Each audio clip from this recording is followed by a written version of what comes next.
Hey, everybody. How are you today? Thank you for joining us. This is our My Monthly Hero Make Along. We're going to make cards with the April 2022 My Monthly Hero kit today.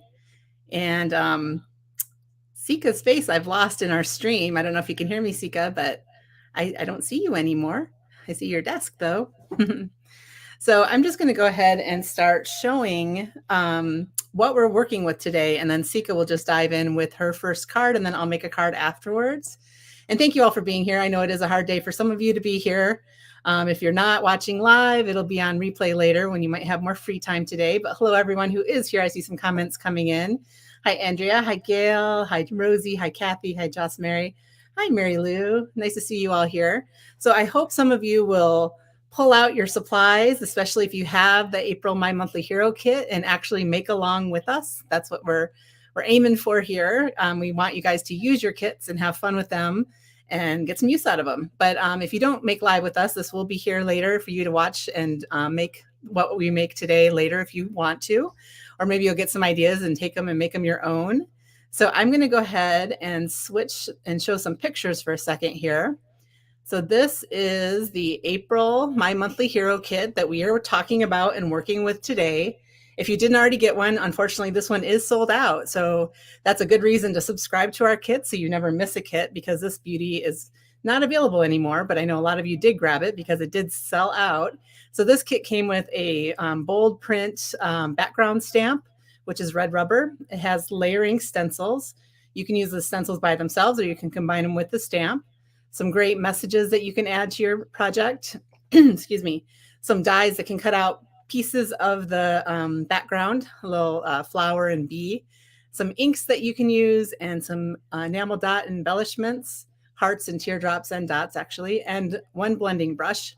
So I want to also just show you here. This is how the layering guide works. So there are 3 layers of stencils. And so you do the background part of the flower and then the detail of the flower. Then you can come in and add some leaves if you want. Of course, you can change up these ink colors to all kinds of combinations. And you can do all kinds of fun things with it. And then when you combine it with the actual background stamp, this is what it looks like. So it either can look really soft, like up in this upper corner, or more bold when you put the outline around it. That outline could also be embossing or all kinds of different things. All right, so I'm going to go ahead and hide these. Let's see here. There I am again, and I'm going to go ahead and bring in Seeka too, so she can say hello. Hi, Seeka. And I'm going to go ahead and turn it over to Seeka's desktop now so that she can show a fun idea. If you're ready for that, Seeka. Sure, thank you. All right. I'm going to make that the large thing in our layout and take it away. Hi, everyone. Sorry about the technical difficulties. I feel like every time I'm ready and then all of a sudden I'm not ready just right when I need to be. So the card I'm going to make today, or I hope we are going to make today, is this card. You are amazing. And so for this card, I wanted to show how you can use the layering stencils without the bold background. So that gives you kind of a no line look. I've used just 2 colors for the yellow and orange of the flowers with some white pigment ink for some detail. You could just use 1 color for the flowers and then just go extra dark around the edges.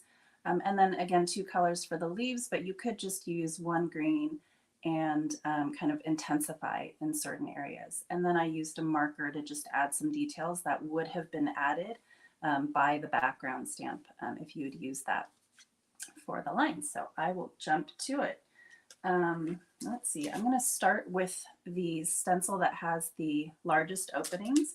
I'm just using a sheet of the new white cardstock that Hero has. Rather than cut it down first, I'm going to cut it down later. And I'll just use some low tack tape to hold this in place while I work.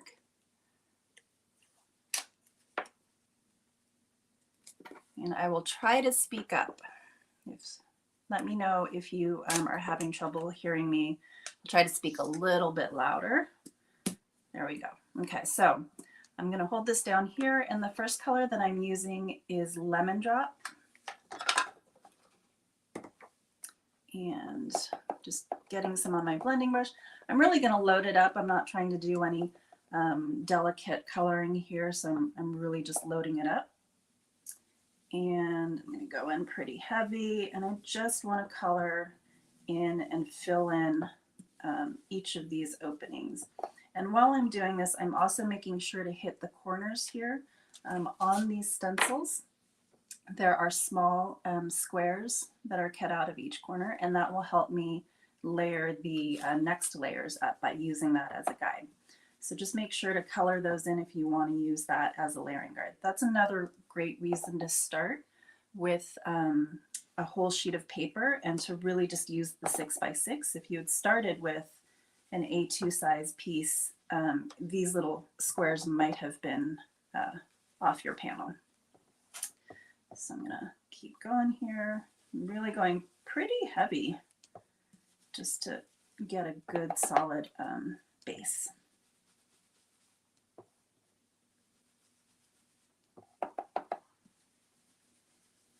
When I'm going heavy, I tend to hold the brush head just right at its head. It's to be extra stable and firm.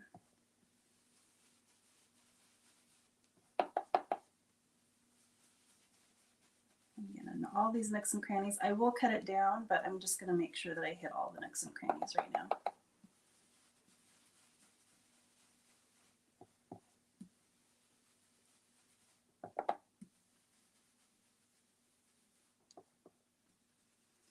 Again, just making sure that I get up into that little square in the corner.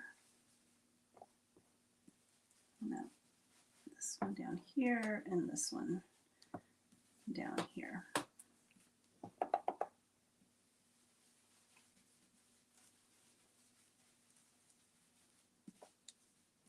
Okay.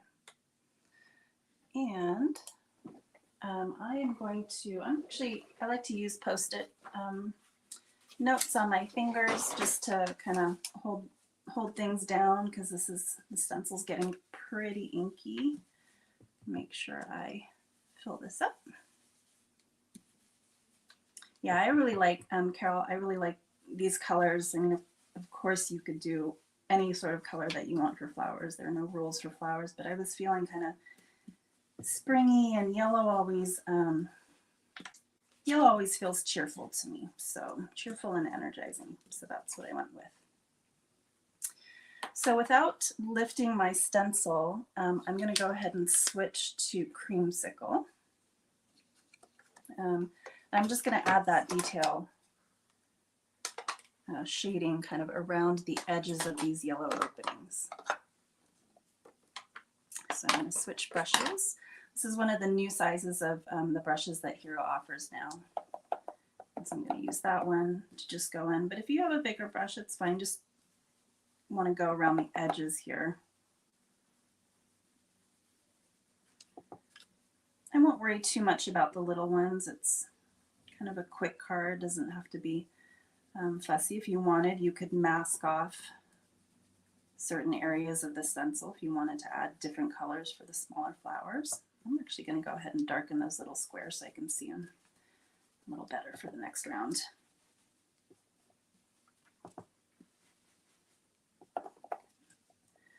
So really just focusing on the large flowers, not really paying attention to whether it's the top or the bottom of the flower. My goal is really just to have a little bit of color variation. It doesn't have to be perfect. It'll all kind of blend in once the whole card comes together. After I ink up my brush, I'm tamping off just a little bit on the side of the paper here. Get a little bit of a softer application.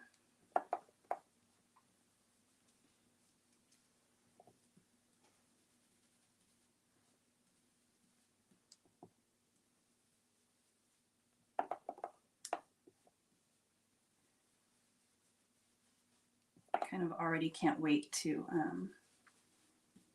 switch stencils. I love how when you pull away a stencil, you can see just how clean the images are.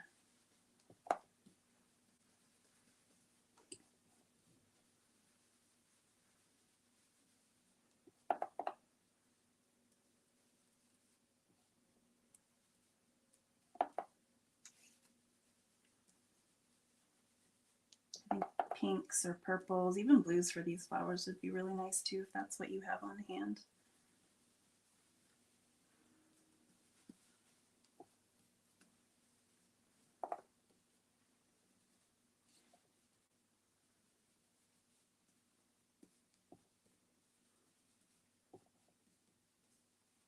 Okay. I think that's about it, I think, for this orange. So I'm going to pull my tape away and I'll save these to use again. I love how crisp and white the background is. So now, I think I'm actually going to do the leaves first. And the reason for that is I'm going to use a white pigment ink for the detail layers in the flowers. You could, of course, use another reactive ink or a dye ink if you wanted to go with deeper color details. But I kind of liked this white look, so I'm going to use a pigment ink, but pigment ink takes a little bit longer to dry. So rather than do that layer next and then put a stencil on top of that wet layer, I'm going to just do this third layer first, which is the green detail layer. And here I'm just lining up those 4 little squares with the 4 square holes in the stencil, and that makes it super easy. I don't have to adjust too much or worry about how things are lining up. The squares really do it for me. Ooh, butter bar and tangerine. That sounds really pretty. I love butter bar. Okay, so I'm going to put my creamsicle away. And next I'm going to start with key lime. I'm going to start with a lighter color first. And again, I'm just going to go pretty heavy with the key lime and just fill in all of these pretty leaves. Can you guys hear me okay? My iPad is sitting over to my right a little bit, and so if I need to speak up, please let me know. Oops. I think probably one more piece of Post-it tape. Seeka, I can hear you great, by the way. Oh, thank you, Libby. Actually, I'll use 2. Thank you, Patricia. Okay.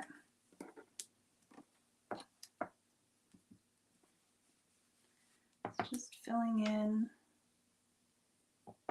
I think I got a little bit off center from my squares, but that's okay.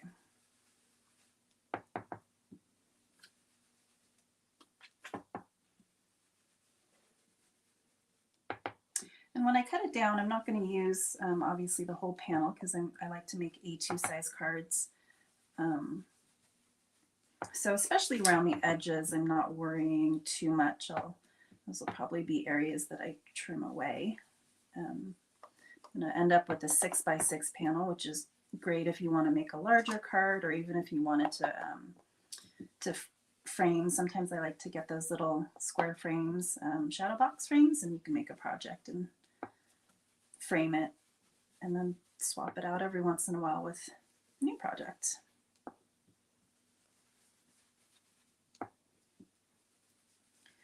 And so this is just the first layer of the leaves, and I'm not going to remove the stencil, but I'm going to do the same thing that I did with tangerine, which is just to go back in with a darker color and add just a bit of shading. It's not going to be maybe as noticeable as on the flowers because these leafy areas are smaller, but I still think it adds a nice little bit of detail and variation.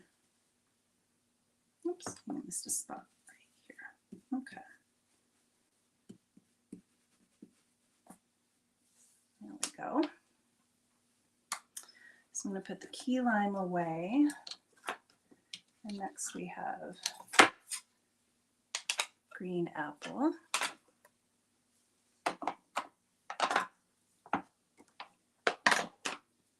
And And I have another smaller brush. This one is, I think, a medium-sized brush, but you can use the same one that you just used and just use the tip of it. And so here, no rhyme or reason. These flowers are going every which way in this pattern. So I'm just trying to hit a couple of areas with this darker color. On the bigger ones, it's a little bit easier to tell which direction they're facing, but I like this kind of whimsical floral pattern.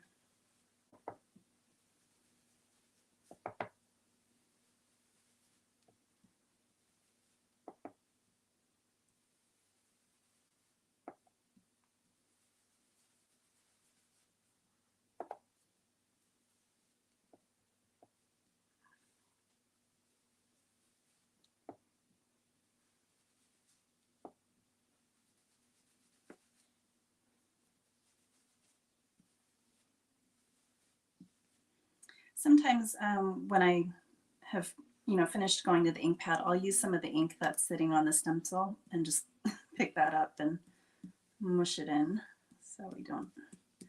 It's a nice way to get just a little bit of more ink on your brush without needing to go back to the ink pad.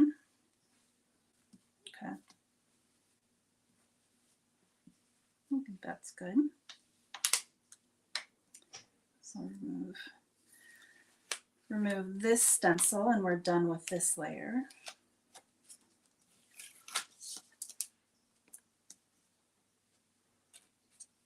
There we go.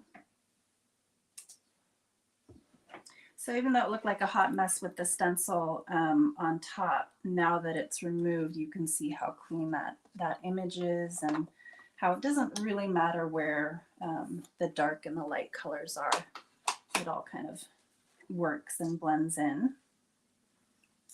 So now I'm going to go for the last layer. Again, I'm using the little 4 square cutouts and the registration marks that I created with the first layer. Let me get this Post-it tape back in.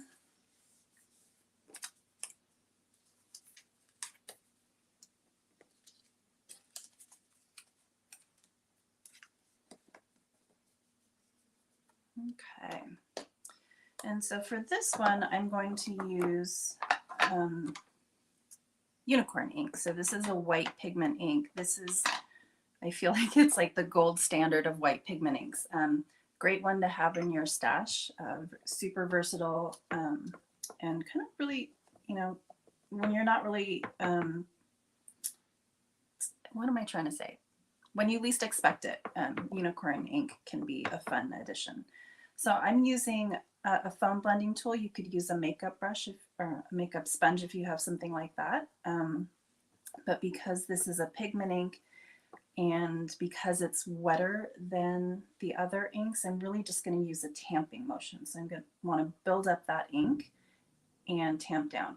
You could go direct to paper or direct to stencil really and kind of mush it in. The only reason why I'm not doing that is you might get a little bit of the reactive ink, which is reactive, that might come up into your ink pad a little bit. So I like to do this.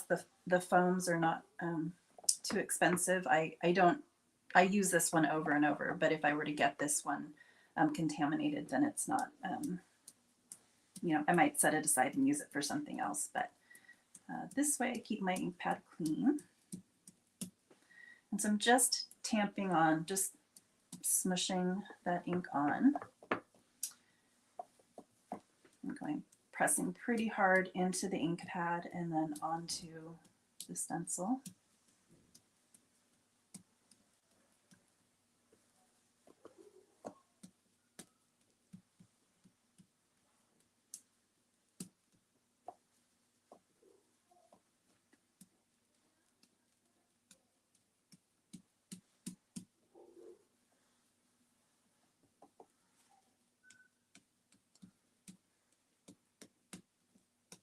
I love how juicy this ink pad is.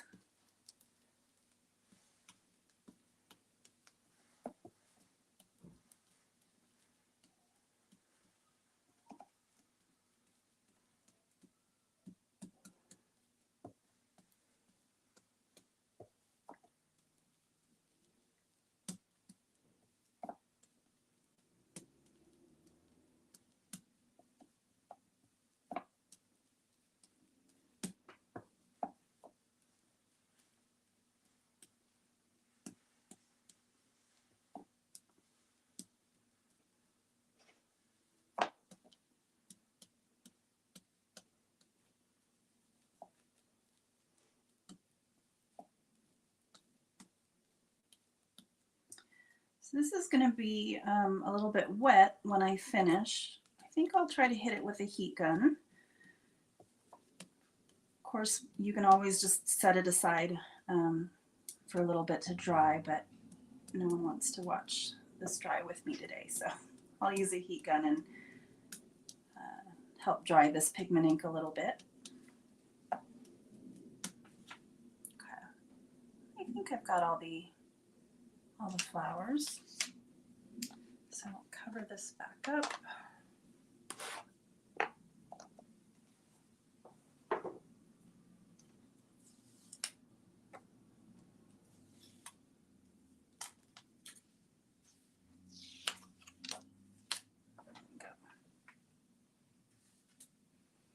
Okay, so now you can see we have finished with the stenciling, the white pigment ink.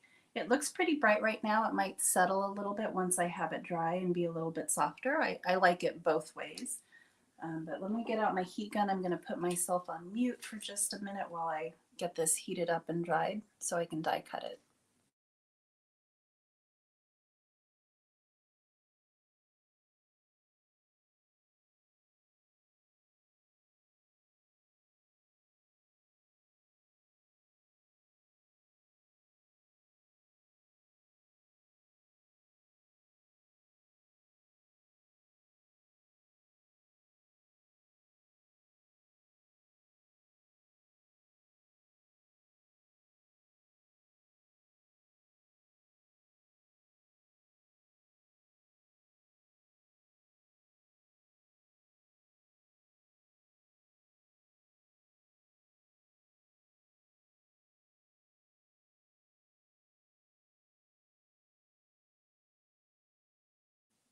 Alrighty. I think I said die cut it, but what I actually meant was that I'm going to trim it. So one of the upcoming steps is just to help fill in some of these stems. So the stems again would have been part of the background stamp, or are part of the background stamp, but I didn't use that, so I'm missing a few stems. But because I don't want to bother drawing in stems that I'm not going to use, I'm going to go ahead and trim this down to an A2 size first. And I'm actually just going to use an A2 die. But of course you can use a paper trimmer, is easy enough. I just happen to have this next to me, and so I'm just going to tape it down and run it through my die cut machine. Ooh, that is very inky. Let's use a fresh piece.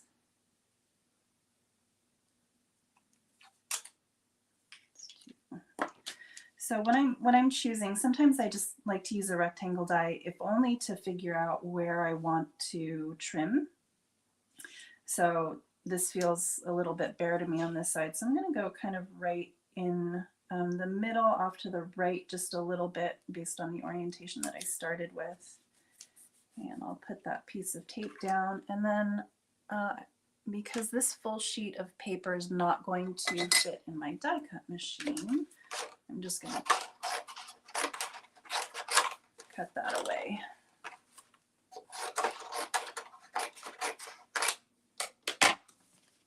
Okay.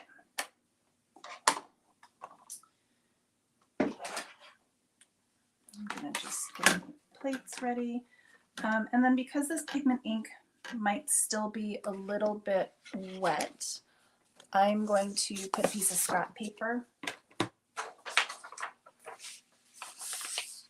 over it just to protect my my plate. It's easy enough to wipe off on this plate. The magnetic shim happens to be touching it, but I'm going to run it through over on the side here.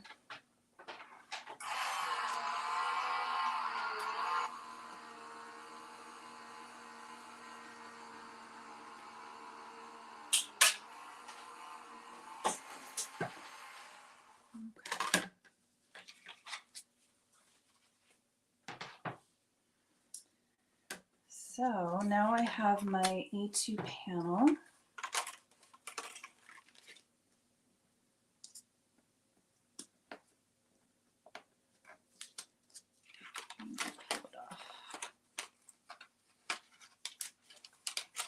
There we go. Okay. So I have two Copic markers here. I chose YG06 to just kind of match these greens. Doesn't have to be a perfect match. I don't think this YG06 is a perfect match. But I'm just going to go through and look for areas where the leaves seem to be floating off by themselves. If you've already stamped this background stamp before, you might use that, that image as a reference for where the stems can go. But not going to be too fussy. I'm just kind of connecting the dots here, kind of filling in some of these white areas that seem like they might be a little empty. I don't know what the actual image is, but connecting leaves to stems. There's also these really pretty flowers that look like they're floating, and in the stamped image, they're little stems that kind of help connect them. So I'm just, again, connecting the dots. Here's a little one, a little bloom by itself. So I'm just going to go through and connect the dots. This one feels like it's floating, so I'm just going to give a little stem.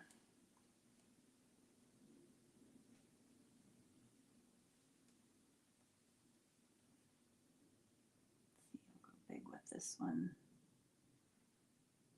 No right or wrong way to do it. Here's a big one.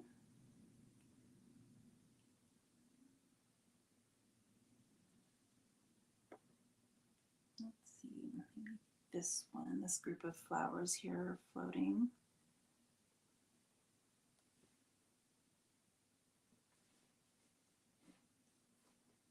Maybe these leaves here. Whoops, and my marker just spit out a bunch of ink.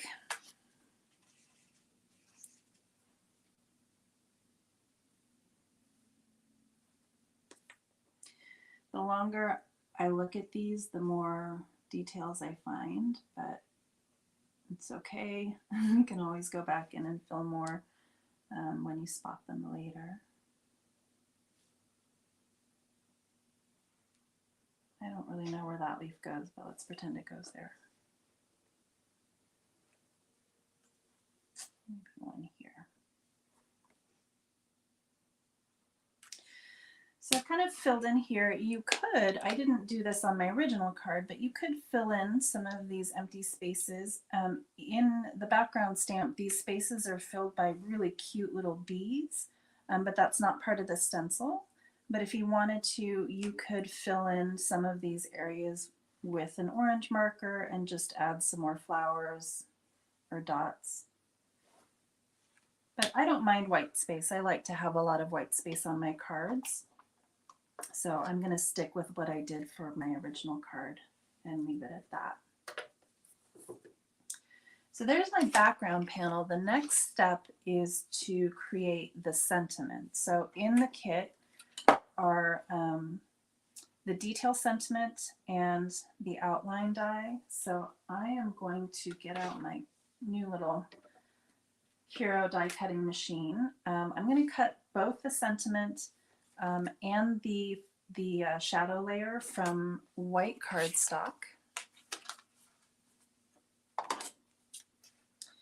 And when I trim this one, I'm going to trim a little bit extra because I actually want to try to keep it in place. I'm going to do a little bit of ink blending on the sentiment.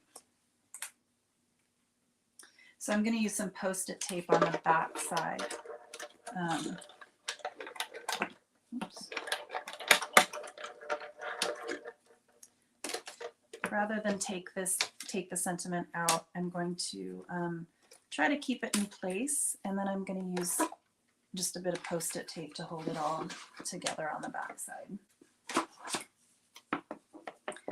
This is 2-inch wide Post-it tape. If you have anything smaller like this, that's fine too, but just enough to hold it all in place. And then when you're ink blending, you don't have to worry about pulling out the sentiment and pulling it out of shape.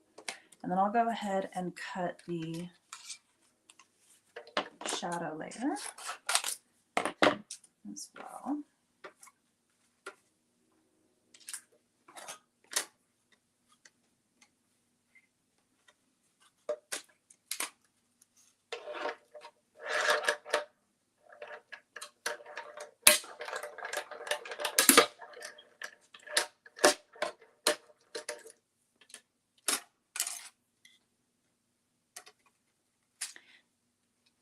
Carol, you asked the stripes, but I'm not sure what I missed, or I'm not sure what you're asking about.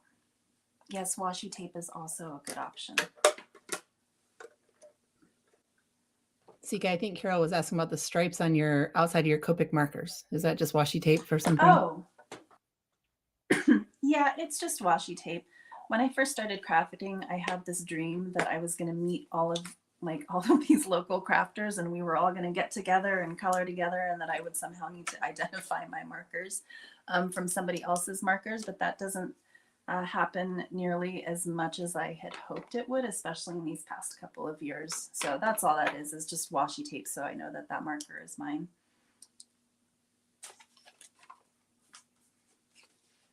Okay, let me get another piece of, I'm going to use that same piece of scrap paper that I used to run through the die cutting machine. And so here I'm going to get out the same yellow and the same creamsicle.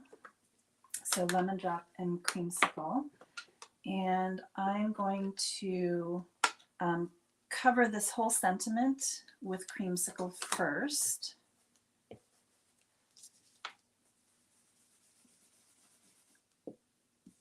Doesn't take any time at all because my brush is already pretty loaded with ink from the stenciling.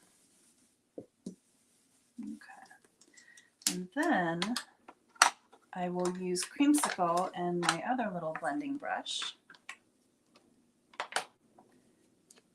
And I'm just going to blend this over the bottom. So I'm wanting to create just a little bit of gradient along the bottom of the sentiment.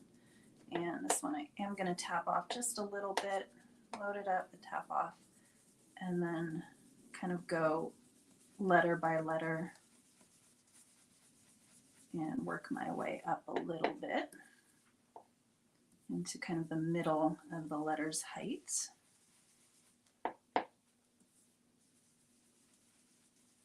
This is a really nice way to add some interest or variation to your sentiments. I like to do this either fully with ink on white paper like I'm doing today, but you could also start with color cardstock and add some depth of color by using a darker color ink.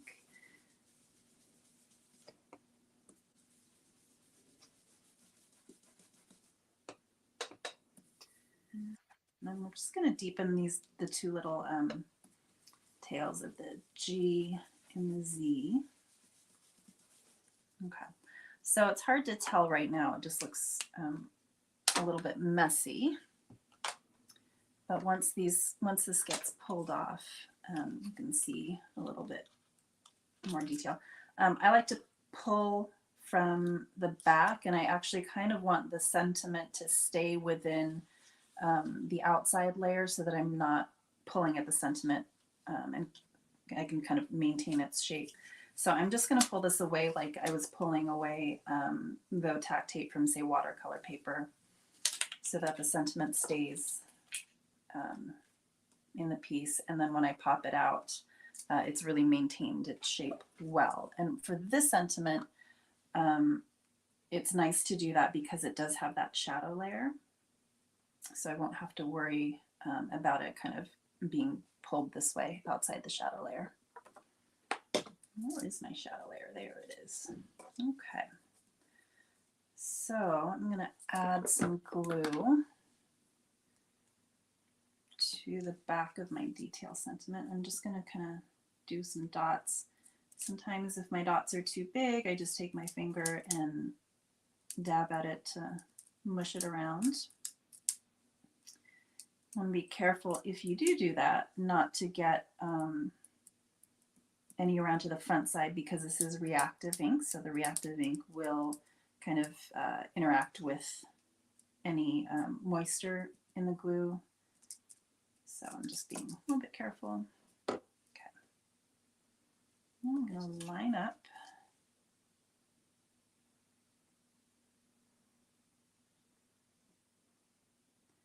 sentiment with the shadow layer. There we go. And then I'll put a block on that while that glue is drying. Just let it sit for a few minutes. And then my next step is to stamp the small sentiment. So my finished sentiment will be "You are amazing." And so this little cute stamp set comes with the kit, and there's the "You are," but I love how there's so many different occasions that you could use this for. Mother's Day, for teachers' birthday, but I kind of like, I don't know, when I make cards, I tend to make cards that are a little bit more generic. I'm actually terrible at getting cards in the mail on time for specific occasions, so if I have more generic cards, that helps me. And I'm going to use just a block here and some black pigment ink. So this is the Hero Arts Onyx pigment ink. I really love pigment inks for sentiments. You'll always get a nice, crisp, deep, dark sentiment. Just going to eyeball it here. Pretty good. Okay.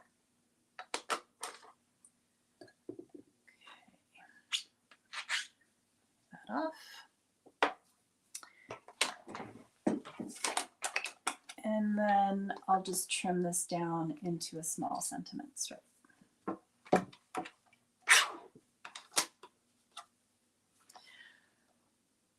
If you are like me and always kind of trim the top or the bottom of the margins a little bit different, sometimes I like to hold this whole thing up to the light, or you could take your phone and shine it under, and then you can see the edge of where you're actually going to cut, because there's not really an alignment guide on this, but I'm going to eyeball it today and hope for the best. Not bad.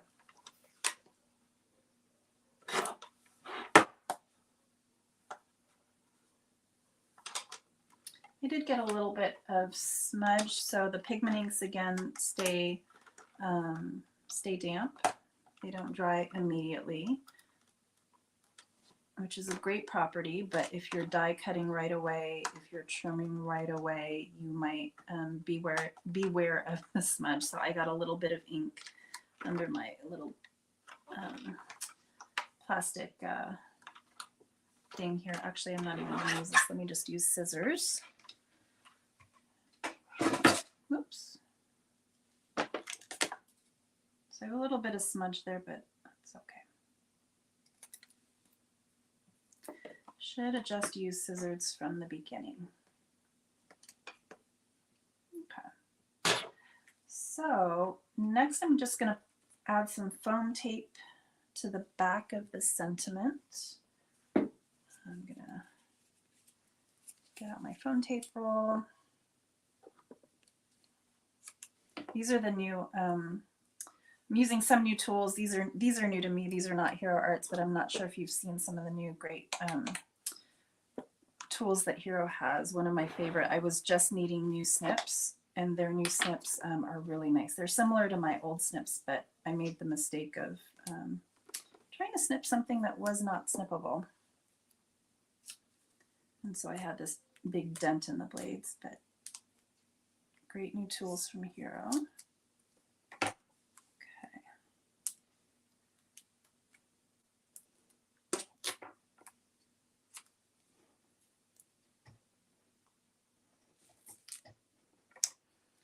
Rosie, I totally hear you. I actually, Mother's Day snuck up on me this year. I don't know if it's true, but it seems, well, let me just say that the whole year snuck up on me this year. I'm having a hard time believing it's May, but it feels like Mother's Day came earlier this year than normal. And so somebody reminded me midweek, and it was just enough time for me to order some flowers for delivery. But the card is still on my desk too. Okay. So here's that. I like to hold my panel down with magnets just so I can have fewer moving parts. I'm going to add this here. It's pretty straight-ish. And then let me trim just a little piece of foam tape for the back of this small panel, a small sentiment.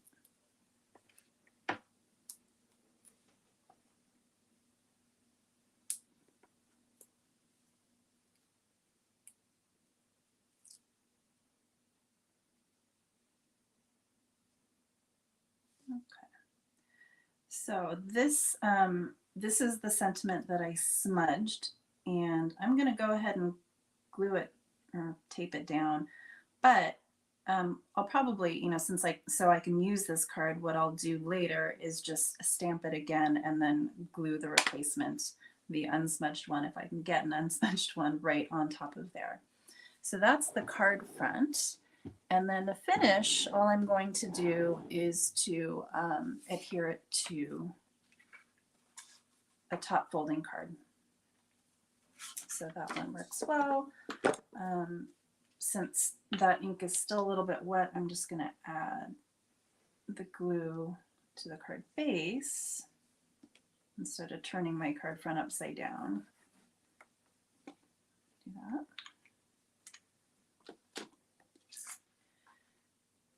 And line it up, get it glued down, and then just kind of wiggle it around until it's centered on that card base.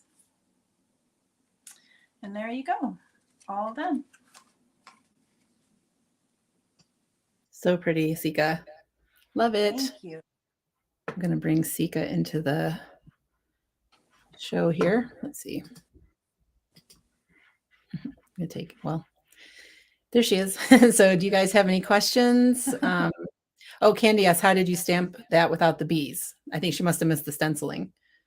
So. Oh, yeah. So I didn't use the background stamp. All I did is I just put the stencil on a big white clean sheet of paper and started stenciling. And once you've got that first layer down with the flowers, and once you use the little squares at the corner of your stencils, it's really easy to line up the other layers. So this gives you kind of a no-line look.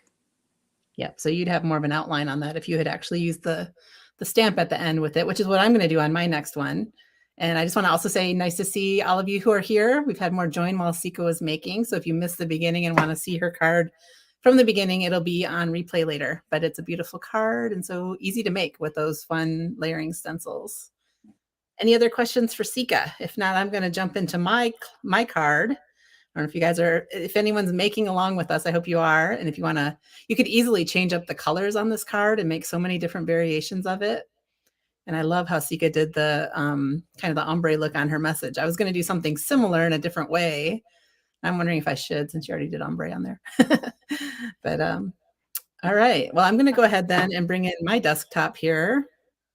Let's see. Straighten it back out again. Let's see. I don't see any other questions coming in for you, Seeka. So I'm going to go ahead, I think, and go to my overhead and see you on the other side again. So let's do this. All right, guys. So, oh, Rosie's making along with us. Great. I'm glad to hear it. Oh, hey, Scott. Scott Pegg is in the comments. If you guys don't watch Scott's videos where he does like 10 cards with our kits, they're amazing. Amazing, amazing, amazing. Nice to see you here, Scott. Card cut-ups. All right. So for my card, I'm going to do something a little bit different. I am going to use the background stamp, but you could use the background stamp. By the way, this is what it looks like. This is the piece that goes on the cling stamp. It's so pretty, so many details. Be super fun for coloring with your Copics or watercolors or pencils or whatever you like to color with. And it's great to use in conjunction with the stencils, which I'm going to do. And you could always stamp this first and then do the stenciling, which is what I'm going to do. But you could stamp it in black or whatever color. But if you stamp it in black, it's really good to let it thoroughly dry, that black ink. Because if you come in with your stencils, you could smudge the black. And so either let it dry really well, use pigment ink with clear embossing, or I'm going to show you a little trick of how I'm doing it, which is a little different. I'm going to use contour ink. So I have the background stamp here in my Misty. And by the way, if you did look at our supplies that you need to make along, which I need to put in the description, I realize I'll do that after this is done. We put it on the blog yesterday, and I did not include the contour ink. So I'm pulling a fast one on you if you are trying to make along and had your supplies out. So this is the Hero Arts contour ink. It is a no-line coloring ink. You could use a very light gray ink. You could use any kind of, no line ink you might have. But I'm going to stamp this on my piece of cardstock to be a guide for lining up my stencils. And hi, Mindy. Sorry I didn't say hello. Mindy is also on our creative team. Nice to see her here. She does the videos when we launch our kits that go through the kits and say what's in it and everything. So, and then she makes a million beautiful cards as well. All right, and I'm just using a tool on my Misty that I have in my stash. It makes me happy because it's all shiny and pretty. So what I'm doing here is I'm going to leave my background stamp in this place in my Misty, and that will mean that I can go back in after I do my stenciling and stamp it again, and it'll all be in the exact same place. Now this contour ink is a super duper light gray, and my eyes cannot hardly see that at all. And the idea of a contour ink, let me see if I can even hold it up so you can see it a little more. Nah, it just doesn't even show up on the camera. I can see the outline here, but it's really light. And the idea of a contour ink is that you can use it for the no line coloring effect. So it's there for you to be able to see in color, but it's not supposed to be something you see when you're done. That's the whole idea of it. But I usually go in 2 or 3 times with it because my eyesight, I can't see it if I just do it once. That one I'm starting to be able to see, but my camera can't see it. I can see it, but my camera can't see it. All right, I think that's good. So I did 2 times with it. And I'm going to do a few of these actually, because I'm going to show you some different things in the end of how you can finish it once you do the stenciling. So I'm going to prepare a few different backgrounds with this contour ink. And another reason I'm doing this is because with the stencils, it makes it really quick and easy to mass produce cards. And so since I have this out and I have a bunch of people I really should send cards to, I have a bunch of birthdays in May, among other things. I thought I would just make a few while I'm at it. All right.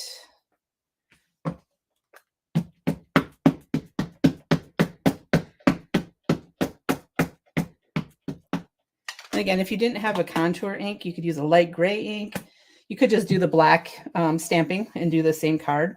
But I am going to show that you can do other things on top of this when I'm done as well, like embossing, for example. So I'm just getting a few of these backgrounds ready and prepared. Again, thank you all for being here. I hope you're having a nice Sunday. Hope you're having a nice Mother's Day if you celebrate Mother's Day. Either you are a mother or celebrate your mom. I know it can be a tough day for some people, and so I don't want to bring, dwell on it too much, but it's extra time to clean your stencils. There you go, Andrea. That makes me happy. That means you're using your stencils. That's fantastic. And I am going to use them. I'm going to use the colors that came in the kit, which is the Cotton Candy, Rose Madder, and Green Apple.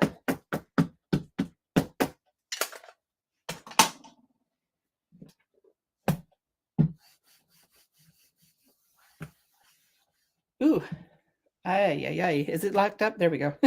It was stuck on a very blurry vision of my hand. I don't think my camera kept up with my hand moving so much. I was going to say something. I forgot what it was. Oh, well.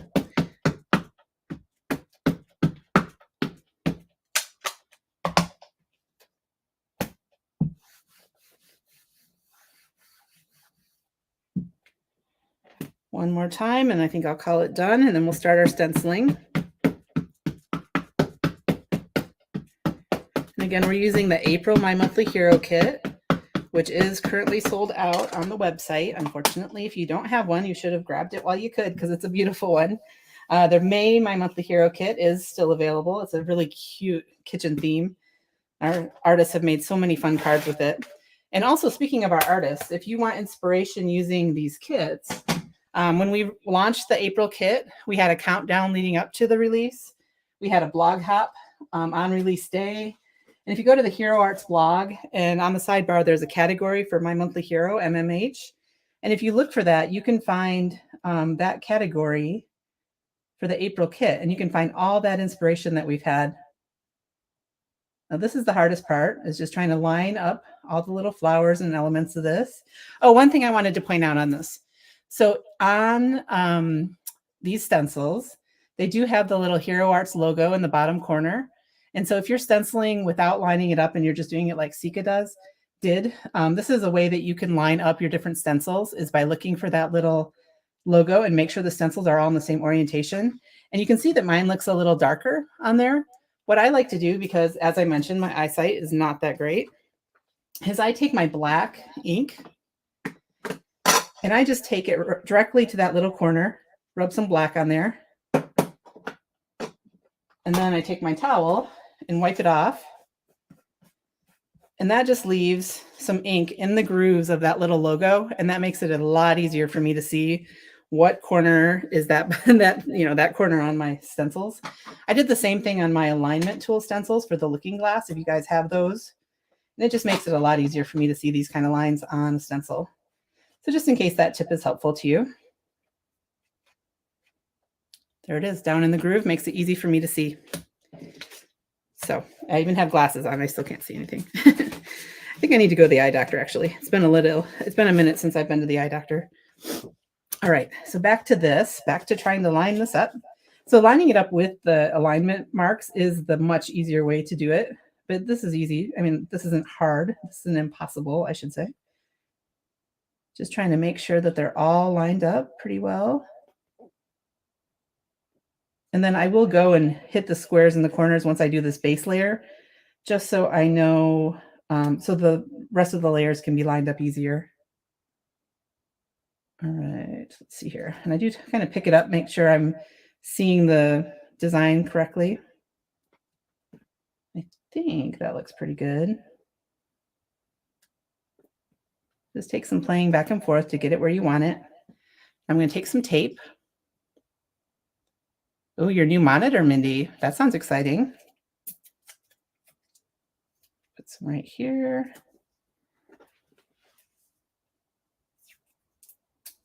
Just to help hold it down as I'm stenciling. All right. And then these are the colors of ink that came in the kit. I have my ink stand. I think I saw Brianne in here earlier. Hi, Brianne, if you're still here. She's the owner of the ink stand that makes this great little tool that I'm using here to hold my inks. Let me just rub off my brush because I was playing earlier. All right. So I'm going to start with my cotton candy, my lightest layer, because I'm on the big outline type of stencil. I'm just going to fill in all those little areas and hit that square in the corners so that I can line it up a little easier next time on the next layer. Now, if you're not following why I even had to do it this way, it's because I'm trying to keep my losing my train of thought, my background stamp on my Misty so I can go back and stamp over this when I'm done. And so that's why the way I'm doing it with the contour ink and lining it up is because I want to be able to do that. So it's just another way to do this. And because it is a red rubber bold print stamp that's in this one rather than a clear stamp, it is a little harder to line up if you do the stenciling first and try to stamp over it because you can't see through the stamp. So that is part of why I was thinking this way. Does that all make sense? Maybe it'll make more sense at the very end when I come in and do my stamping. All right, so there's layer one, and I am going to go ahead and do it on all of these. So if you are making along on this one, it's going to give you a little more time if you're only doing one and I'm doing 3 or 4 of them. But I'm going to go ahead and line this up again.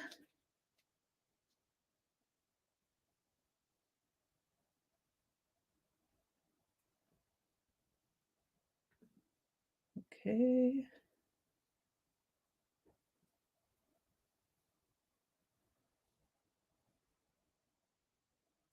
Is that good? I think it is. Goes down like that. Okay, I think that's good. I'm going to put my tape back on here just to help me hold it in place. And do it again. Oh, and I'm using a bigger brush. A small brush comes in the kit, as I think Seeka mentioned. I don't have that one handy, but I'm using some other brushes in my stash that I already had blended with pink and green.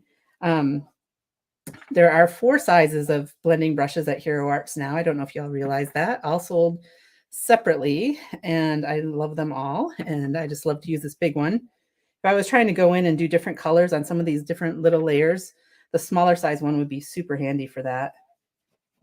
but I am just kind of using the big swatch of color on this. Again, get my corners. Okay. And you can see once you get going with this, the stenciling is just so quick and easy to build up these layers. So it makes mass producing a breeze. Let's do another one. I think I'll just do 3. So you don't have to, and I have one that I did earlier, so I can maybe do 4 things at the end. Kind of off my mat here. Don't want to do that. My stencil is kind of inky because I'm not cleaning in between, so my fingers are probably getting super inky at this point. But I don't mind inky fingers at all. Okay, it looks good.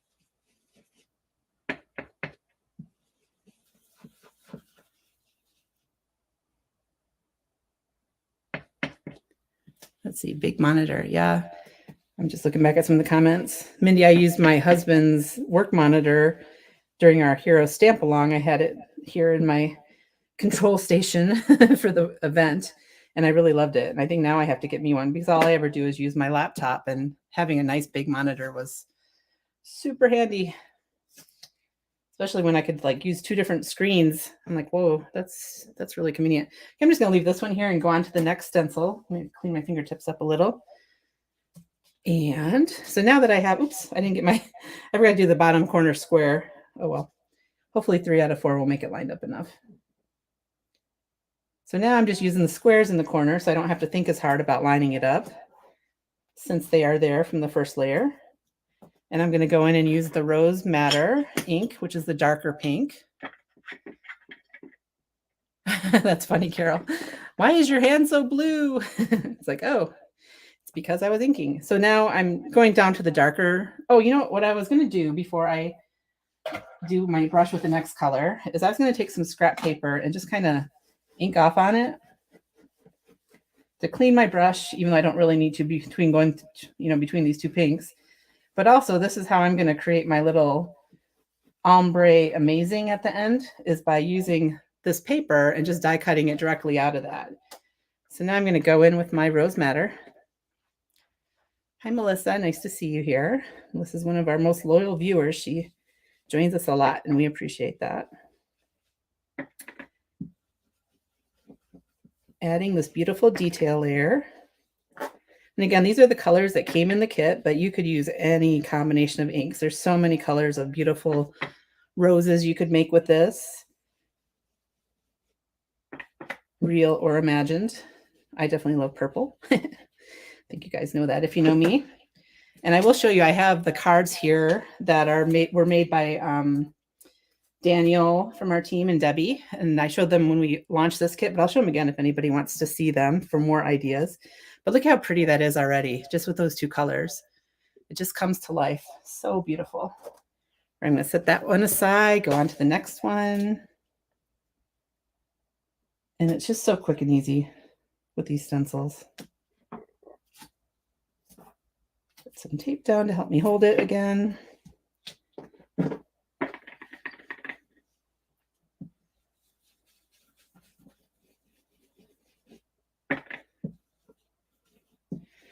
And you could be as light or heavy-handed as you want with this ink to kind of change up the colors. You could even do tone on tone with just one of the ink cubes or any ink you might have, because you do the 1 layer light and then you go in with the next layer a little heavier, and it's going to give variation in the color, especially if you dry it off with a heat tool or something in between.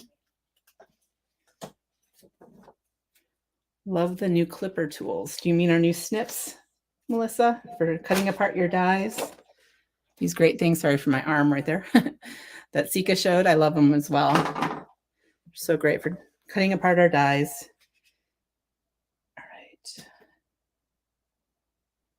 Lining this up again. It just got a little bit darker in my crafter. I don't know if any of you could notice that, but I think the sun must have went behind a cloud because I could sense the difference, even though I have lights on as well. And I'm mostly holding it with my hand. I could probably even do this without taping it, but it just makes it all the easier to put a bit of tape on there to help me. I am not working on a glass mat. I can't remember if Seeka did. She may have, but I'm just using an old, like, self-healing type of mat that I have. It's kind of really messy. I should probably get something else for when I'm doing live demos because it's really kind of ugly. But we don't care, right? If it's just in the background. You could certainly do this on a glass mat as well. Those are really nice to have. I have a white glass mat over on my desk, my other desk where I don't do my lives.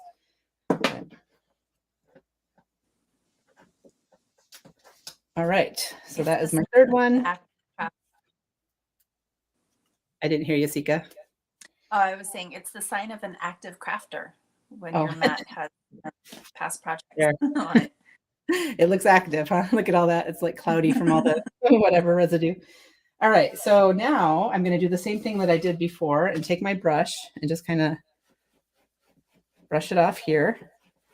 I don't know if I'm even getting quite a variation there. It almost looks the same. So I'm going to cheat and go in with a little bit more of this to make more of a contrast in the colors.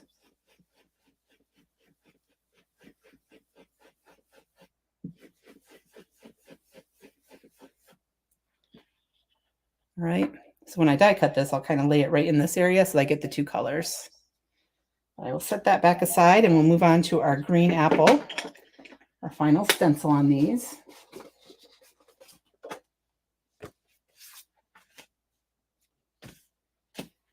And I think I might wipe off my fingertips because they're probably a little pink.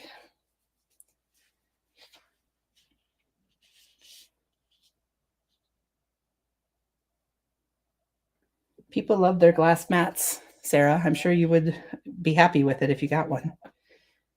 And when you're blending, you can kind of blend right onto the glass, and it's just such a nice, slick surface. It makes the blending really easy, I do believe.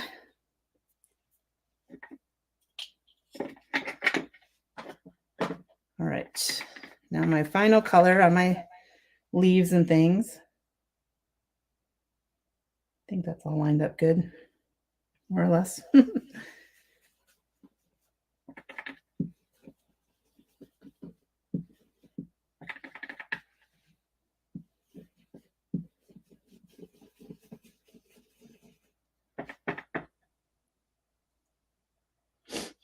Let's see.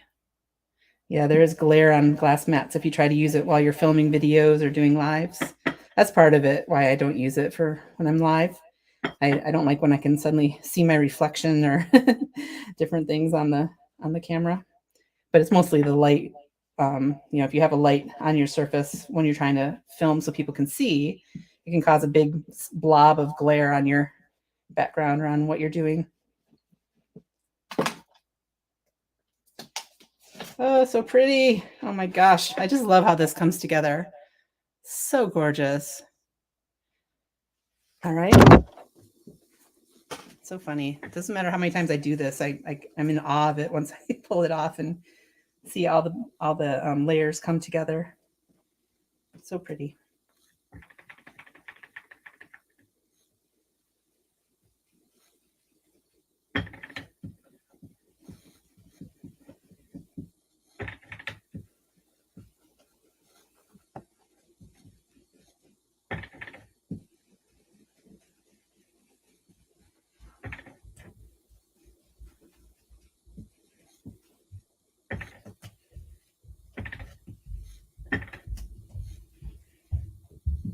You guys hear that? I don't know if you can. My son is walking around upstairs. My craft room's down in the basement, and he's 16. And when he walks, it's like thud, thud, thud.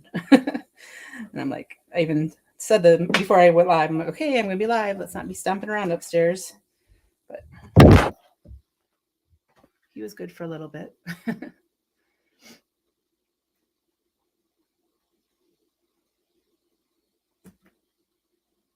This was my one with only 3 squares.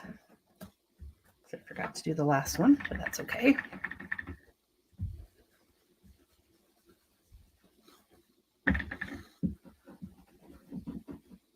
So if you are making along with us, and you use Instagram, we love it if you post your finished creations there, tag it with MMH Make Along, hashtag it, I mean. You could also do the My Monthly Hero, hashtag My Monthly Hero, hashtag Hero Arts, because we just love to see what you make, especially when you're making something that's inspired by us being live. It just makes us feel happy that we're actually inspiring you to make something. All right, so there we go. Let me clean. I'm gonna get a little baby wipe. Ooh, a surface that doesn't melt with your embossing tool. That is good. That is key, isn't it? Oh, tiramisu, Melissa, yum. It's one of my favorites. Then tres leches. Okay, so now my plan was, and we'll see if it works like I'm envisioning. So there are my 3 backgrounds that I made in pretty quick amount of time, right? So now I am going to, the first one was MMH Make Along, MMH Make Along, all one word.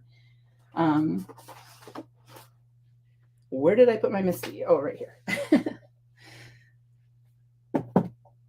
So now this should be in the right place because we didn't move anything. As long as I line it back up in the corner, in theory, it should stamp right over top of what I just did. So I'm inking it up now in black. I'm using my intensified black ink. I could also do the black pigment ink like Seeka did. And I love to do clear embossing over black pigment because it makes it like it's black embossed. But I don't know. I find it to be a little cleaner than trying to use black embossing powder, which I seem to get everywhere because I'm messy, I think. All right, I'm going to do this and then I might have to go over it again. Just make sure it's in the corner. And yes, I'm a rebel who doesn't use a magnet, and sometimes I live to regret that fact. A magnet probably would have made it a little better. Voila. Down there, it's not getting the ink very well. I'll have to redo that. But honestly, I'm probably going to use more of the center part of this anyway. But that looks pretty awesome. Now my bees need a little color, and so I can go in with color on those. But I'm going to go ahead and stamp this one more time, and hopefully I don't make it all blurry, double stamping.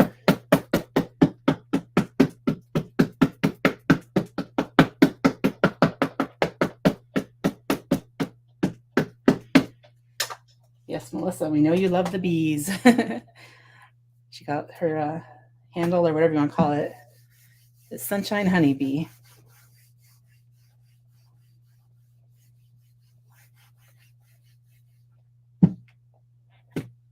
Still missing down there, but that's okay. I'm going to cut off that part anyway. But isn't that pretty? See how easy that comes together? And I love the soft look of what Seeka did, or how, this could be used as well. But once you add that black, it just makes it pop. I love it. All right. I'm going to clean this up really well. I didn't bring my cleaner over, but I'll just use this. And then I'm going to actually emboss over one of the layers to show you that as well. And then I'll color in my bees and then finish a card.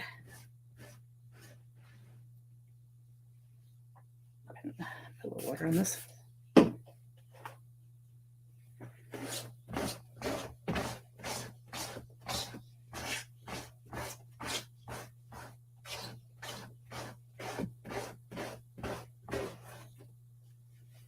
Okay, now I do want to make sure that this is good and dry. You wouldn't want to try to emboss over this right away if that ink was still wet at all, because then your powder would stick to it. But I think I'm good. So now I'm going to use this clear, I should use well, I don't have one here. Normally I would use a powder tool to make sure that I don't have static or whatever on the piece that I'm embossing. But it's over at my other desk and I'm not going to worry about it. So we'll see how this turns out. So inking it up really good with embossing ink. And I'm using the Hero Arts Embossing and Watermark ink.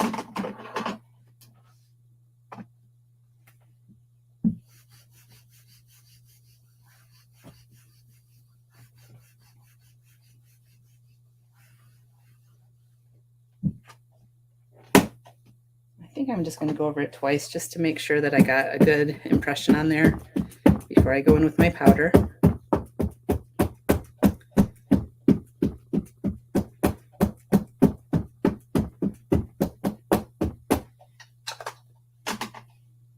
Make sure we're in the corner.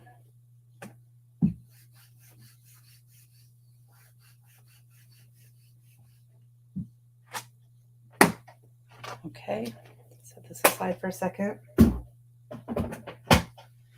Need a piece of paper. I should have brought one over here. Just use this. Just putting a piece of cardstock down to catch my powder. I'm going to use a brass embossing powder, which is one of my favorite Hero Arts powders.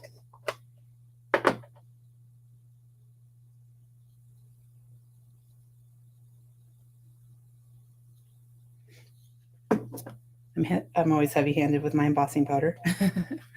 Figure why not? I just collected again at the end. All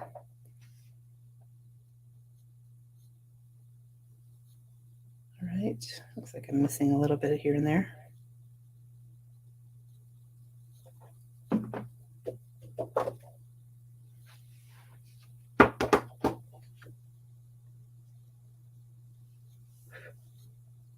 Looks a little messy, but I don't care. We're gonna keep going forward. Oops. But you get the idea that you could do your embossing over it right in the same place. Things never go as well on live as they do if I were just alone in my craft room. That's okay. I think Rosie mentioned she got a WOW embossing gun or heat tool for her Mother's Day gift. I have one here as well. I love it because it is dual heat, so you can use it for drawing or embossing, and it has this nice cover on it, so it's less likely to burn yourself with it, which I have a burn mark on my arm, honestly, from a heat tool. So sorry for the noise as I heat this up.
Okay, so I'm just going to show you guys.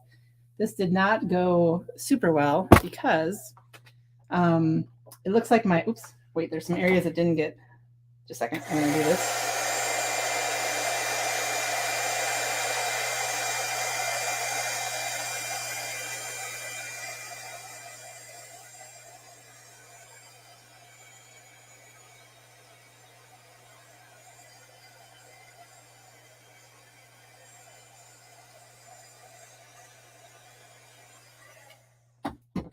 Sorry, when you're embossing, you always want to turn it in the light to make sure that you got all your powder melted. But if you can see on this, I got powder where I didn't mean to because my last, my Rose Madder layer, the more solid pink, must have still been a bit wet. And so a lot of the powder stuck to that area, even though I didn't mean to. Because if you see on the black, it's more of an outline, right? So in theory, that's the only places that the gold or the brass powder should have stuck, because that's where I stamped the embossing ink. But because my pink was still a little bit wet, I got embossing on the shadow layers of the flowers. It actually, I think it still looks really pretty, and I will still definitely use this. I don't mind it, but it's not what I intended. So I don't know if you, I'm not sure how well it's showing up, but I have like little dotted brass wherever the dark pink was, if that makes sense. Oops, I see another little bee I didn't melt. Hold on a second.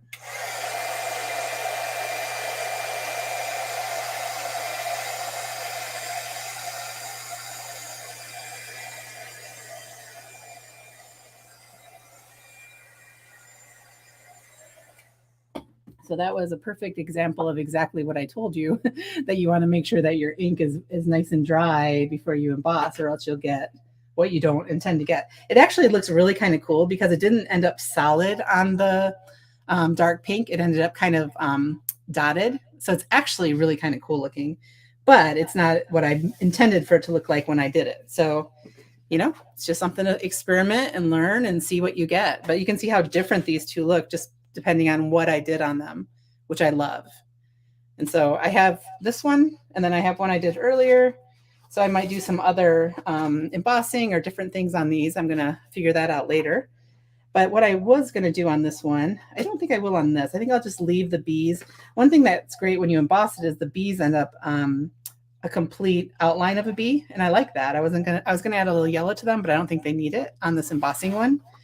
But on this one, I was going to add a little bit of yellow to the bees and maybe a little light blue on their wings. And what I have here, I hope I don't regret using these, are my Zig markers. So I'm just going to go in and add a little. I'm not sure how dry my black ink is, and this is a watercolor marker, so I could smear it. So let's just see what we do here. If it's not completely dry. If it is dry, it won't smear it, but just adding a little bit of quick color on those bees.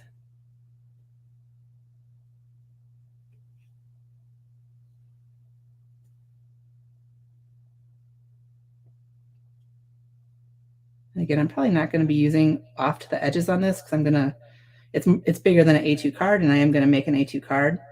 I'm just filling them in just in case. Did I get them all? I think I did. And so on Seeka's card, she took a green marker and drew those stems on some of this greenery. And I didn't need to do that because I actually used the outline stamp and it filled that part in. All right, then maybe like a really light blue. That's a little dark. That's okay. I think I'll use my water brush and just take a little bit of this color. Just add a little bit of blue to the wings of the bees.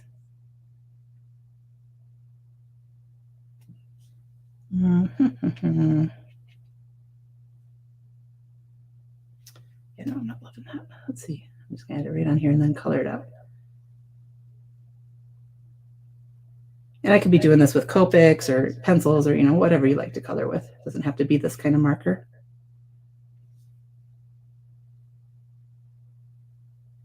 And since these are watercolor markers, I am using just a little water brush to spread that blue a little bit. It doesn't seem to be smearing my black, so that's good. So many perils when you're trying to create a card.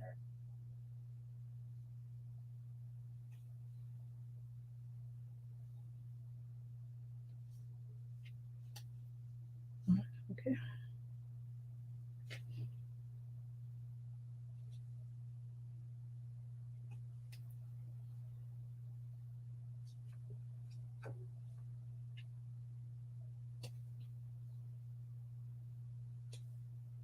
And I have to be careful with my water on this too, because I'm just using a piece of regular cardstock. It's not watercolor, so I don't want to add a bunch of water that would mess it up.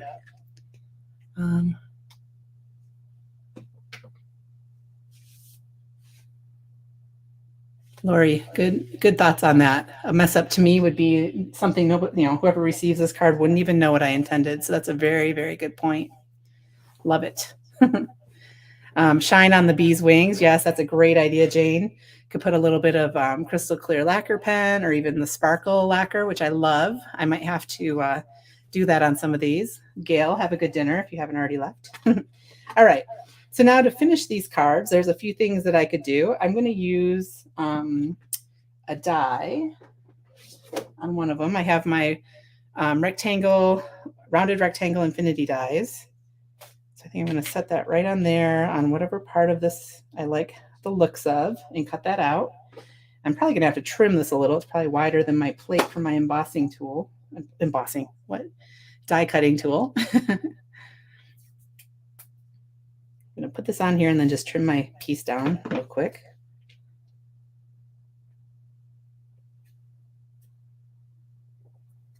I'm going to try to put my tape so that's holding more on the outer part of this that I don't want rather than the part that I do want, just in case it rips it or anything.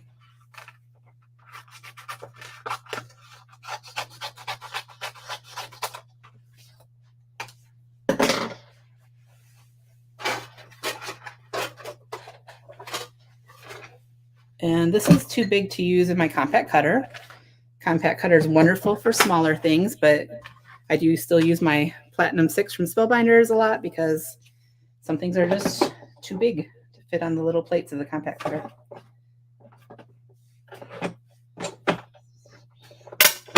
I love the round rectangles, Brienne. I think they're so fun. And then I love to make a rounded card with them as well, like I did at the Stamp-A-Long, if any of you were there.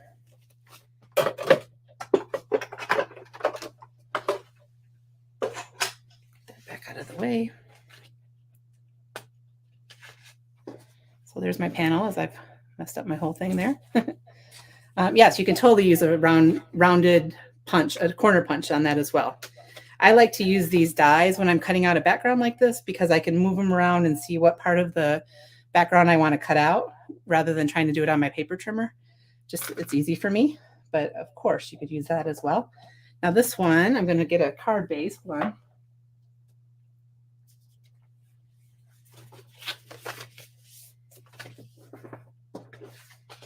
I'm going to put that on. Oops, I got a crunch card base. Turn it over. I'll just put it on like that. And then my message, if you recall, we did this little blending here. So I'm going to take my amazing die and cut it right here, which I'm not sure if that ombre idea is going to show up. I think if I really wanted to make it pronounced, I should have went over it more than just using what was left over from my brush, but I thought that might work and might be fun. All right, I'm going to go ahead and do this. I'm going to cut this down, and this one I can put through my compact cutter, which is easier to bring up here on my desktop because it's right here. Love this little machine, especially because I forever have a messy desk. Now this one I messed up my plate. I just realized these are my other plates. I cut in. When you have the compact cutter, I recommend you put the flat side of your die on the thicker plate and then cut into the thinner plate because that one is what comes with two of them and you can replace. And so you should keep your thick one clean.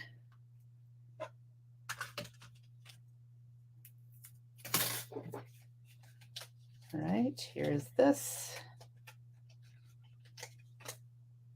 Amazing. It looks sort of ombre. All right, and then I'm going to use some vellum for the shadow. I need to cut this down as well.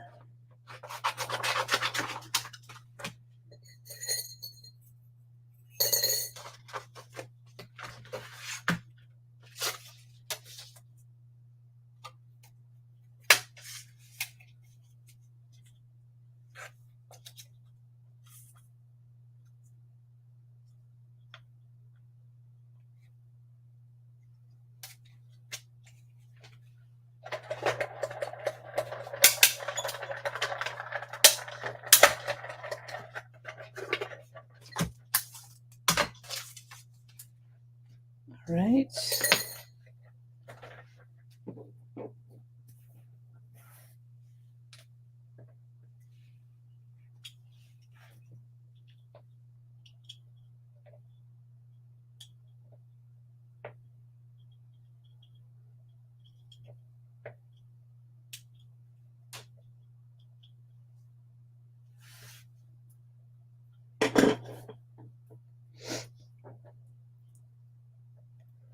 What's going on here? I must have that upside down. I'm like, that doesn't line up at all. All right, so I'm gonna put that on here.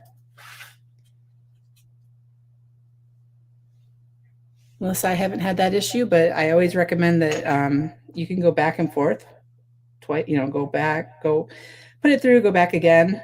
And you can even do that multiple times if you feel like a thicker cardstock isn't quite getting cut all the way through. There's different weights to the Hero Arts cardstock even. Some are thicker than others. And, you might want to just push it back and through, but I haven't had any issues even with cutting our glitter paper, which is thicker.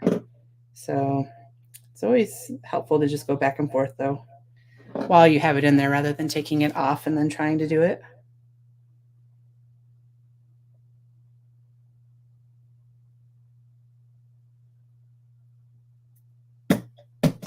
Okay. Keep moving my whole mat. Amazing. And then I wanted to use, oops, where'd my stamps go? Here they are. I was going to do,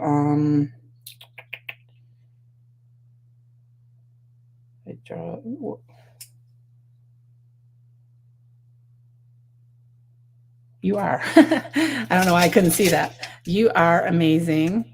And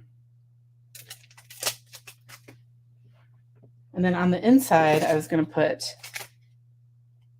thank you for everything. So I love that you can do you are amazing on the outside and then thank you for everything on the inside. I do need to send a thank you card, so that's what I was thinking.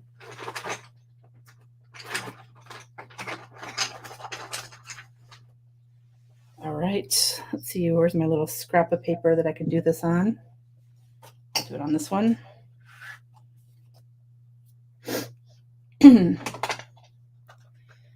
Hello, Jen Cray. Oops, don't want that ink.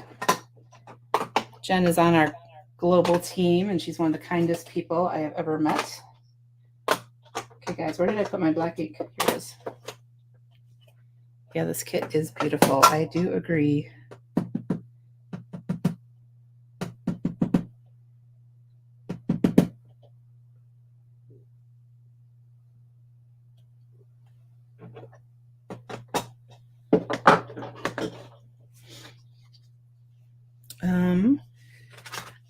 I should do this in the paper trimmer because it would turn out better, and I'm just going to cut it.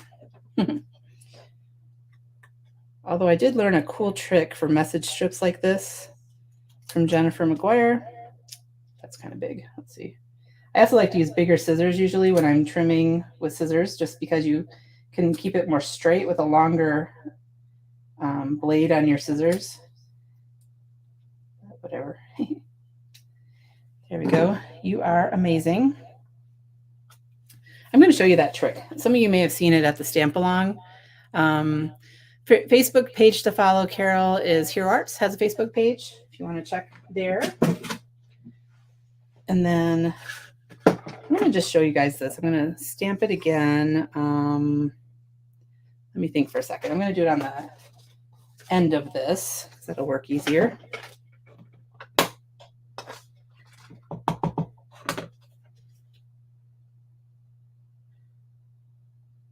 And I'm going to do the other one because I also want to make a birthday card.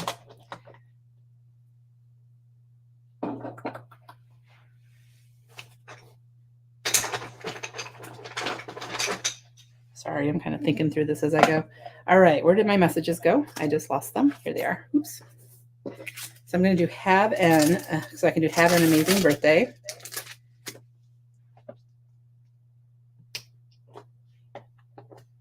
Get this out of the way for a second.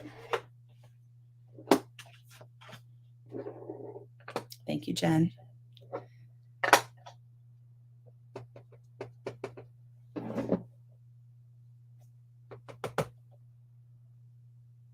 Another thing, this is my first time stamping these, which I probably should have stamped off a few times first to really kind of prime my stamp. I just realized that, but that's okay. It doesn't look terrible. And what I want to do is hopefully show you this trick that I learned for cutting message strips. Hopefully I can do it without messing it up. I'm going to use my backer card here from the kit. And what you want to do is you want to line that up right with the edge of your paper trimmer. And then you kind of want to slide this one underneath it. Now the trick is trying to keep your hands straight and get all this done. But basically you use that piece that you have in there that's right along the edge as a guide for your trimming, because then it makes it easier to see where you want it lined up. Because it's on the edge, it's going to line up right where the trimming guide or where the blade will go, where the trimming blade will go. Does that make sense to you guys? And then I was over a little too far, so I cut it. Oh, goodness.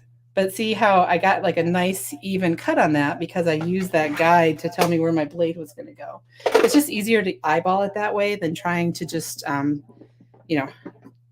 to just eyeball it without something on the edge like that. I hope that made sense. I don't know if it did. Kind of changed my life when I heard that tip from Jennifer. Let's see.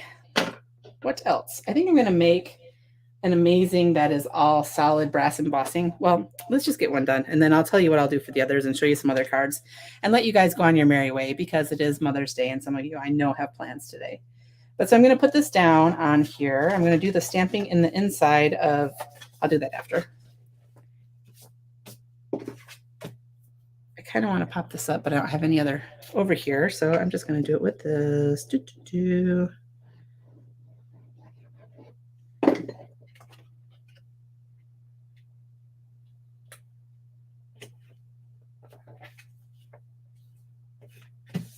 Okay, so I could have popped up that panel, but I decided not to. I could pop up this panel here, but I also am deciding not to. Although that would probably make it stand out a little easier, but that's okay. I'm going to put it right there in the center. Use my liquid glue. Now, since I did vellum for my little mat, I'm going to go ahead and just make sure and put glue where the words are so that it doesn't show through the vellum. Just kind of putting dots here and there where the words are on the other side.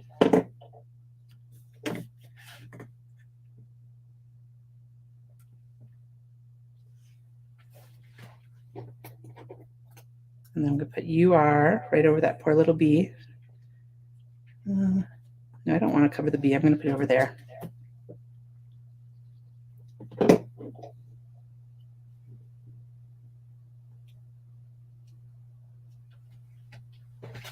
Okay, so there's that one.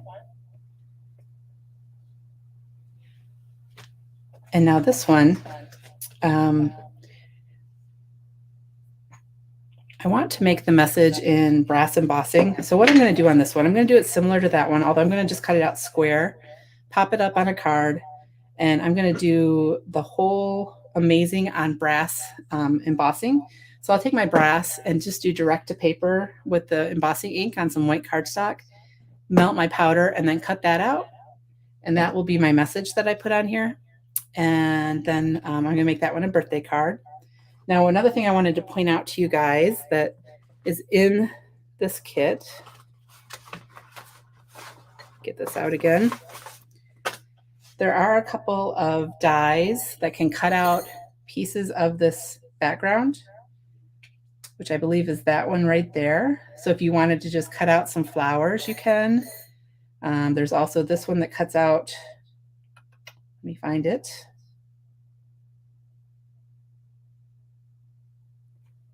I think maybe that one.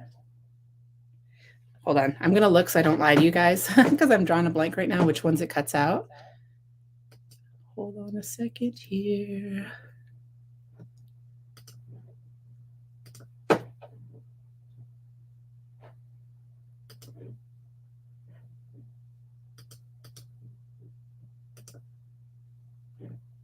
So if you go on the go to the kit on the website, even though it's sold out, there is a guide that shows what that cuts out.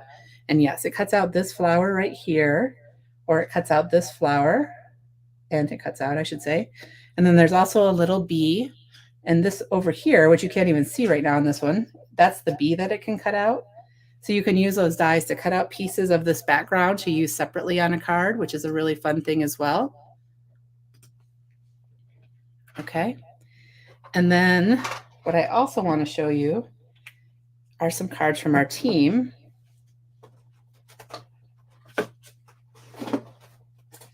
Let me grab these out. So if you watched my live when we launched this, you may have seen some of these already. But I just wanted to show you so you have some more inspiration for making. So this one is from Daniel West. And so I could have cut out just a rectangle of my background of one of them and put it on a card. I like how he doubled up his amazing word to make it nice and thick. And he used the vellum, and then he cut out that little bee to use and put amazing friend. Okay. Here's one that's purple. So pretty. Mom, you're amazing. He used pitch black cardstock with a white background.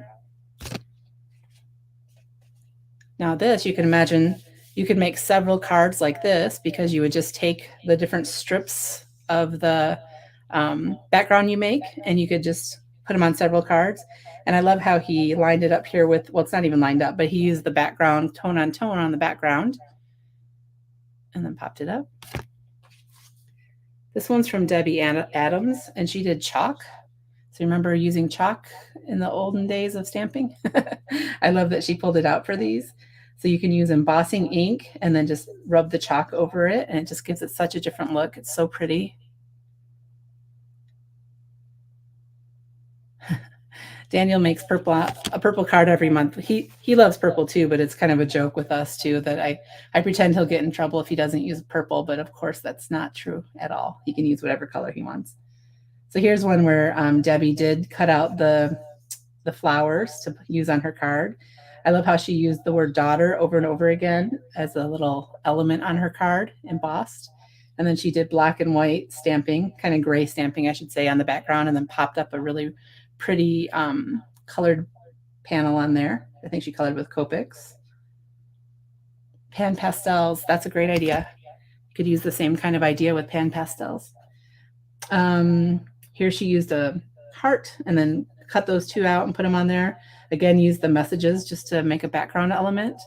And then she did really soft ink blending on the background without the stamping over top of it. This is Daniel again, and love how he used his embossing, no, what am I trying to say?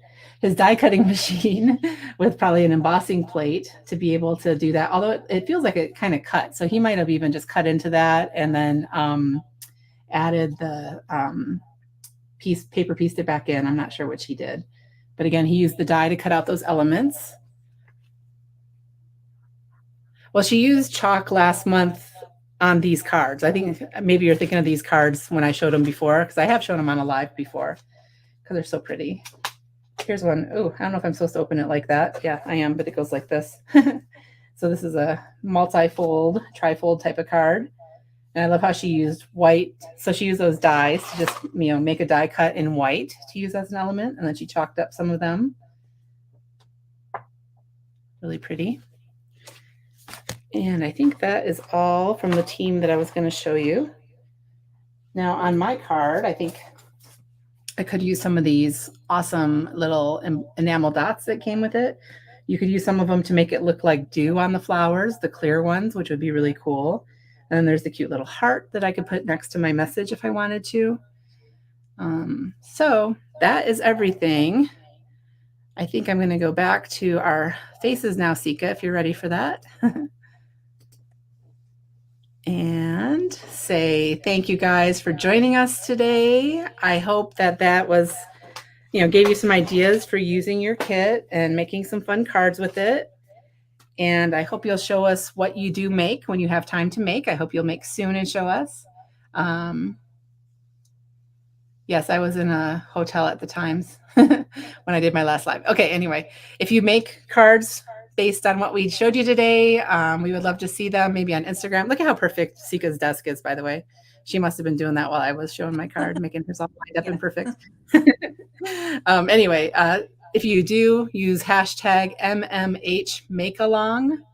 We'd love to see them. You can also use the hashtag MyMonthlyHero, hashtag HeroArts. We love, love, love to see what you make, and we love you to use your kits and have fun with them. And we hope you have all kinds of inspiration. And again, look back at our blog, look on the sidebar of the blog under My Monthly Hero and then the April kit, and you'll find lots of great links to different card ideas as well. And then card cut-ups there in the comments. Make sure you check out his video. He had a great video with it. And all the creative team's blogs and Instagram and everything else as well, and the global team. Lots and lots of ideas for our kits out there. You just have to find them and try them yourselves. That's how I get inspiration, by the way. I try to make what all my awesome artists on our team make, and that gives me lots of inspiration. If you remember last month, the card I made was one that Michelle Short had shared. So, don't be afraid to copy some cards. What do you call it? Case some cards from the team. That's totally okay to do to get your creative juices flowing. So, Seeka, anything to say before we close this up? No, just thanks for hanging out with us today. I hope you had fun making. I can't wait to see what you guys share. Yeah, thanks for being here, and we'll be back again in June to do a make along with the May kit, which is still available. It's a super cute kitchen kit. So pick that up, and then you can make along with us in June. So take care, everybody. Enjoy the rest of your weekend, and we'll see you again soon. Bye. Bye.